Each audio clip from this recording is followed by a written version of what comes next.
Assalamualaikum sahabat semuanya. Jumpa lagi kita pada pembahasan bab 4 uji pemahaman di halaman 233, melanjutkan uji pemahaman sebelumnya.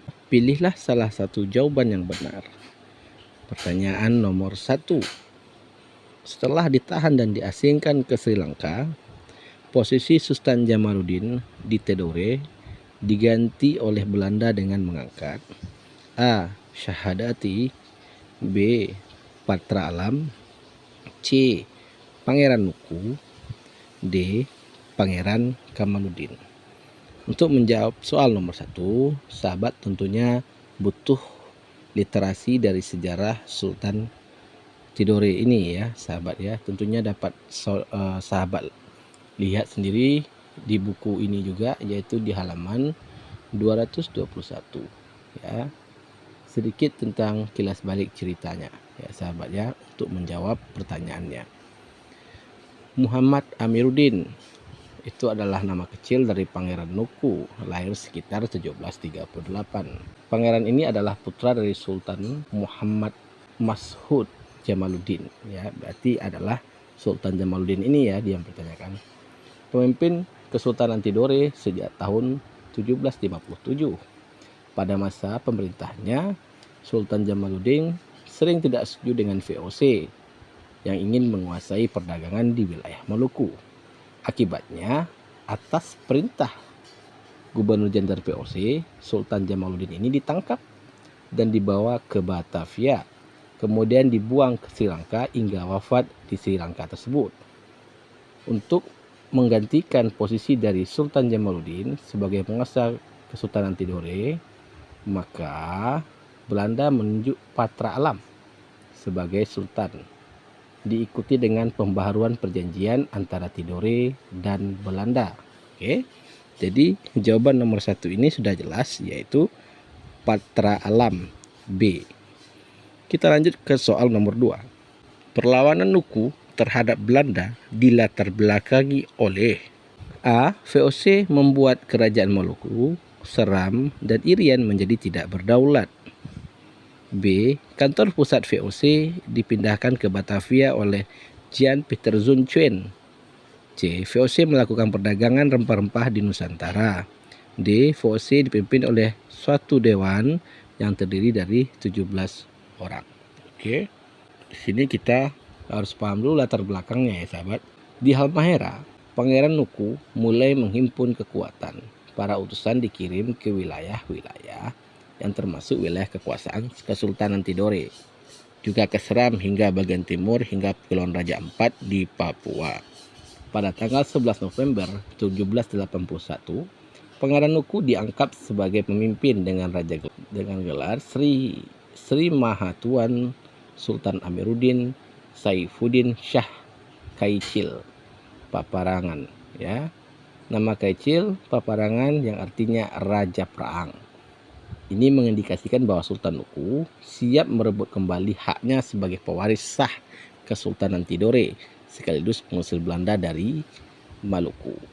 Jika kita lihat di atas ya, di mana perjanjian itu diperbaharui setelah Patra Alam diangkat oleh VOC menjadi raja atas dukungan Belanda ya, untuk memerintah kembali Kesultanan Tidore. Jadi apa latar belakangnya yang membuat Sultan Nuku ini melakukan perlawanan?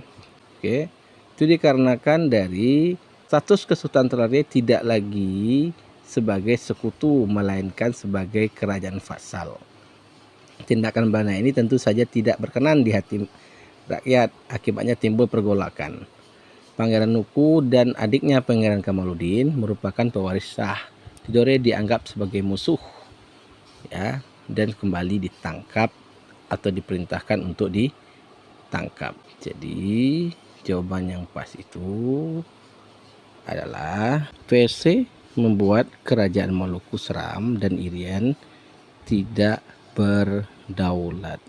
Berarti jawabannya adalah A ya sahabat. Kita lanjut ke soal nomor 3. Berikut ini salah satu keberhasilan Ratu Kalinyamat adalah A. menerapkan sistem Komenda. B. Melakukan impor beras dan gula. C. Memimpin armada kapal perang Aceh. D. Menaklukkan area penangsang di Kudus. Ratu Kalinyamat ini kira-kira orang mana ya sahabat ya? Ratu Kalinyamat ini di Jepara, tokoh wanita yang tidak hanya memainkan peran dalam mengatasi kemelut di Kesultanan Demak, namun berhasil memimpin Jepara sebagai pusat kekuasaan politik serta aktivitas perdagangan pelayaran. Apa yang menjadi keberhasilannya? Mampu menerapkan sistem Komenda dalam perjuangan perdagangan jalur laut. Perkembangan ekonomi yang cukup pesat selama pemerintahan Kalinyamat menjadi faktor pendukung pertahanan politik Jepara. Berarti jawaban nomor 3 ini adalah A. Menerapkan sistem Komenda ya sahabat ya. Kita lanjut ke soal nomor 4. Masalah sosial dapat disebabkan oleh faktor budaya. Hal tersebut terjadi antara lain karena A. Ketidakmampuan untuk memenuhi kebutuhan hidup. B. Ada kesenjangan harapan antara individu dan kelompok. C. Ketidaksesuaian pelaksanaan nilai dan norma dalam masyarakat. D. Tidak tercapainya tujuan-tujuan diharapkan oleh masyarakat. Faktor budaya berarti norma ya sahabat ya. Tidak sesuai ya. Nomor 4 jawabannya adalah C. Masuk ke soal nomor 5. Pernyataan berikut yang bukan contoh vandalisme. Oke, vandalisme ya sahabat ya.